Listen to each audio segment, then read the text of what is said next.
All right, in this section we're going to basically take a look at that integral that we used to find the exact area under a curve at the end of the last section, and just look at it more generally. We call that a definite integral. So when we take this integral, this integration we've been doing, and then we see that we put these limits on the top and the bottom of the integral, usually those are numbers written out. We call this a definite integral. The result is a number, not a function.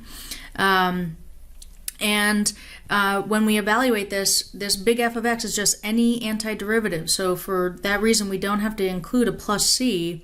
We take that expression, we plug in the upper limit, and subtract what we get when we plug in the lower limit. We're going to do some examples.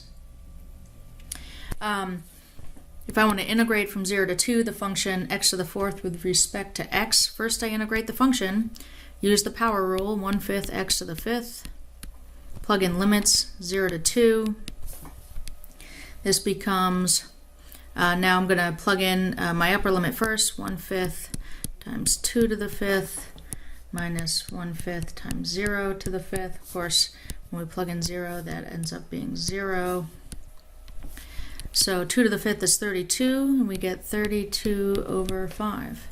Now we don't call this a new function. This isn't like f of x or anything. It's just the result of the definite integral.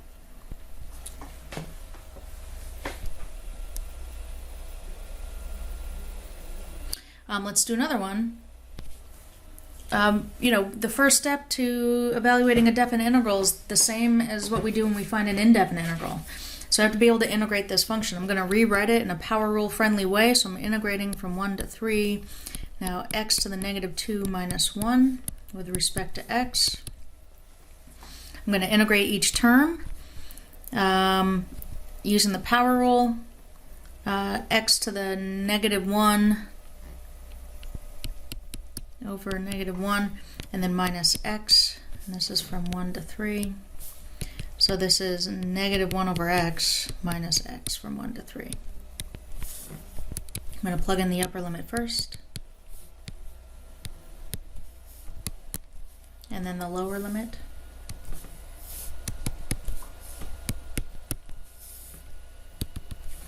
So this gives us negative 2.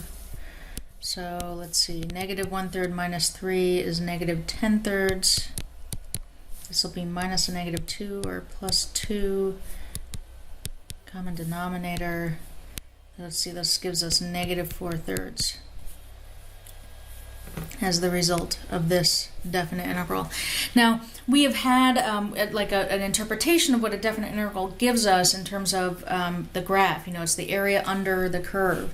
So up here we might say, the area under this curve, x to the fourth from 0 to 2 is 32 over 5. And I think that ends up being accurate. But when we talk about the area under a curve, our assumption is that the curve exists above the x-axis. And x to the fourth does exist above the x-axis on the interval from 0 to 2. Areas are positive. When we got a negative area here, our kind of interpretation of this would be that over the interval from 1 to 3, that region is actually below the x-axis, or if it switches, maybe more region is below the x-axis than above the x-axis to end up giving us a negative result. In fact, if we open up the calculator and take a look at this graph,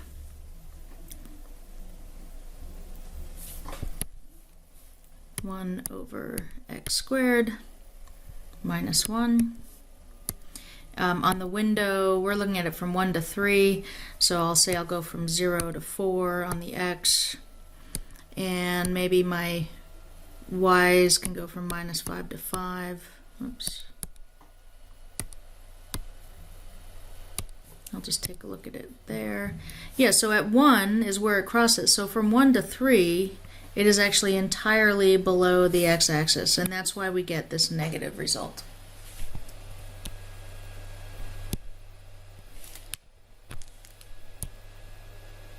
Let's do another one. The integral of y plus 4 over the square root of y. So first we have to be able to integrate this as a function. I'm going to rewrite it to get it into a point where we can actually integrate it. So this square root of y in the bottom, I'm going to write as multiplying by y to the negative 1/2 dy. Then I'm going to distribute this factor. So we have 4, so we have y to the positive 1/2 plus 4y to the negative 1/2. Now I'll use the power rule on each of these terms. So I'm integrating, which means I'm going to lose the integral sign and the dy. So let's see, we get 2/3 y to the 3/2 plus 4 times, using the power rule on y to the negative 1/2 gives us y to the positive 1/2. Dividing by the new power is the same as multiplying by 2. I'm going to just simplify this a little bit. 2/3 times, this will be the square root of y cubed plus 8 times the square root of y, from 1 to 4. And if we plug in, let's see, our upper limit first, square root of 4 cubed plus 8 square root of 4 minus 2/3 square root of 1 cubed plus 8 square root of 1. Bring this up here to keep going. Let's see, so the square root of 4 cubed is 64, the square root of 64 is 8, and 8 times 2/3 is 16/3. 8 times the square root of 4 is 8 times 2, or 16. And then minus, well, 2/3 plus 8 is minus 2/3 minus 8.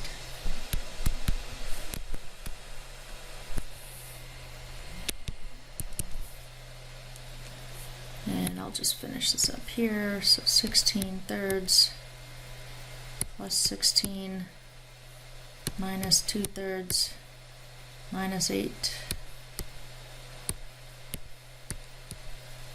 38/3.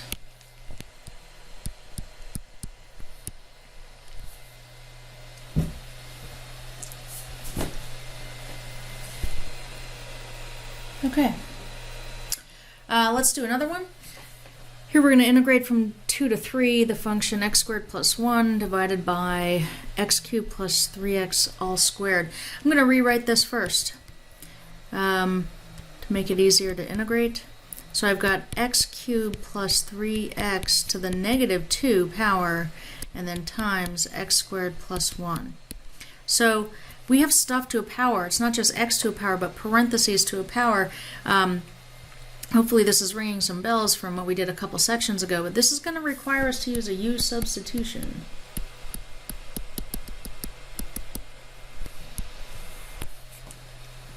So we're going to let u be the stuff that's being raised to a power, so u is equal to x cubed plus 3x. Then we're going to find du dx and see if we can make this work. So that means that du dx is 3x squared plus 3. And I'm going to do a couple of things. I'm going to multiply both sides by dx, but also I'm going to factor out the common factor of 3 while I'm at it. So du is 3 times x squared plus 1 dx. And when I see du written out this way, I can see I'm actually really close. I don't quite have du, but I'm close. I'm just off by a factor of 3 here.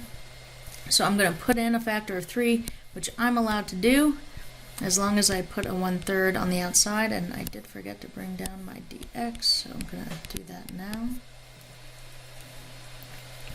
So now I'm going to rewrite this. I'm going to be careful. So I'm bringing down the 1/3. I'm integrating. This integral, when I write it with u's, should look like u to the negative 2 du. But I have these limits, right? These are x limits. Right? Those are from x equals 2 to x equals 3, not 4. Sorry about that. I'll fix that.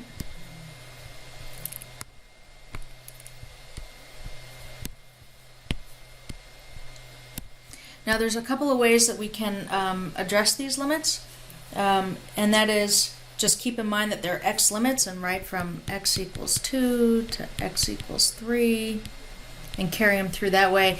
And then when we're done integrating, we can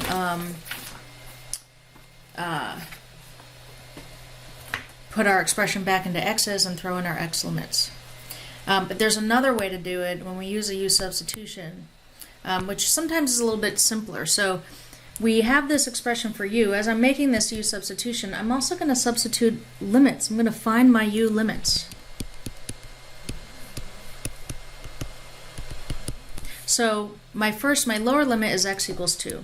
So when x equals 2, now I'm going to use this expression for u to figure out what u is equal to when x is 2.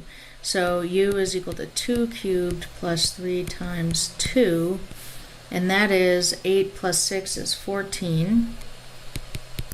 So that means my lower limit now is 14. And when x is 3, that means that u is 3 cubed plus 3 times 3, and that is 27 plus 9 is 36. So my upper limit is 36. So if I'm transferring these to u limits, now I don't have to go back to x's after I'm done integrating.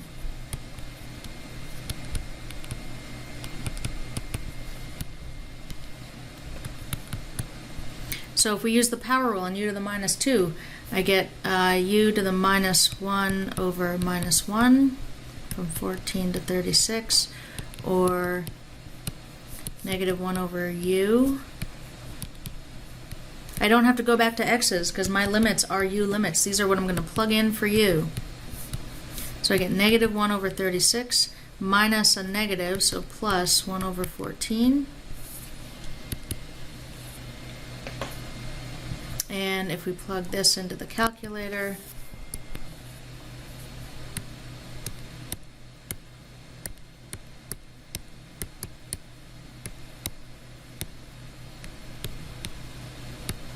we get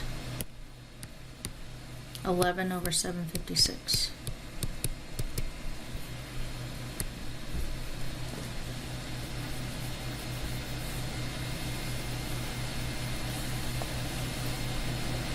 Now, if we hadn't found new limits for u, and we kept them with the x limits, all that we would do is once we got here, is we would say, okay, this is 1/3 times negative 1 over, and then we'd have to put the x's back in, x cubed plus 3x, and then evaluate from 2 to 3, put our x limits in. And when you do that, it'll boil down to the same thing, right? You'll get the same result.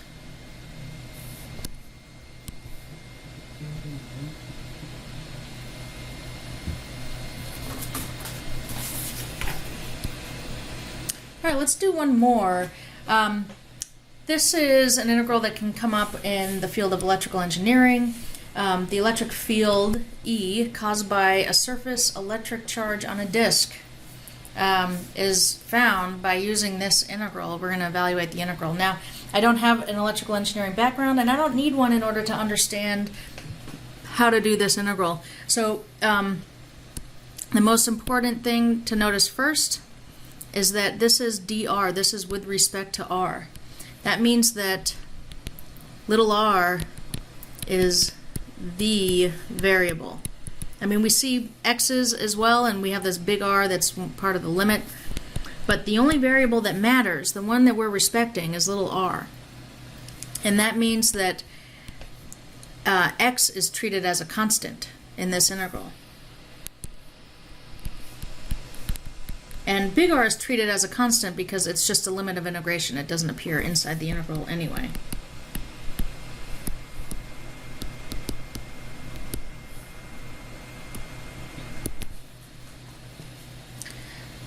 So we have stuff to the 3/2 power in the bottom, or I guess stuff to the negative 3/2 power. And and then r dr here. I'm going to just rewrite this. This is from 0 to r to big R. I've got x squared plus r squared to the negative 3 halves times r dr. I've got parentheses to a power, so we're going to let u equal that stuff in the parentheses, x squared plus r squared. Now keep in mind, we're treating x as though it's a constant. So when I find du dr, if x is a constant, x squared is a constant, its derivative is 0. So du dr is simply 2r, and that means that du is 2r dr. So as far as having my du goes, I'm off by a factor of 2. So I'm going to throw in a factor of 2, compensate with a 1/2 out here. Also, I'm going to go ahead and find u limits. If little r is equal to 0, that means that u is x squared plus 0 squared, or just x squared. And if little r is equal to big R, that means that u is equal to x squared plus big R squared. And there's no simplifying that.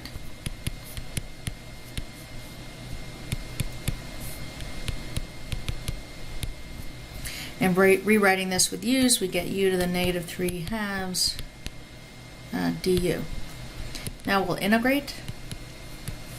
Using the power rule, and u to the negative 3 halves gives us u to the negative 1/2 times a negative 2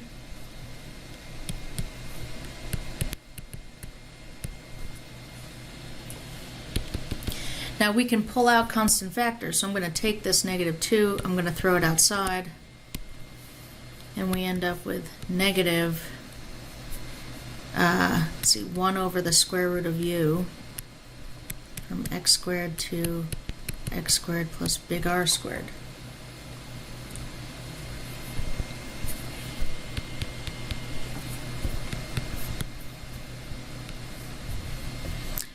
Now we can plug in our limits. This will be 1 over the square root of x squared plus big R squared minus 1 over the square root of x squared. And so simplifying this,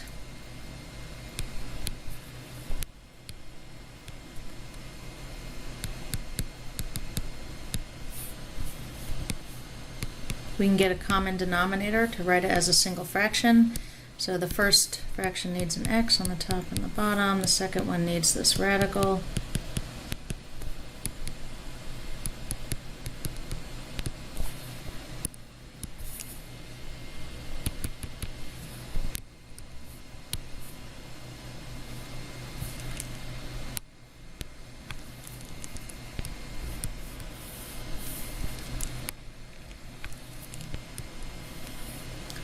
X times the radical x squared plus big R squared.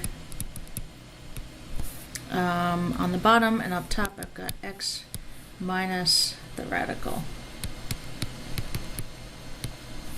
We could simplify a little bit. The whole fraction is negative because of this guy. I'm going to just distribute it through the top. So we have negative x plus the square root. It's okay either way, but I find it feels a little bit more clear when I write it this way.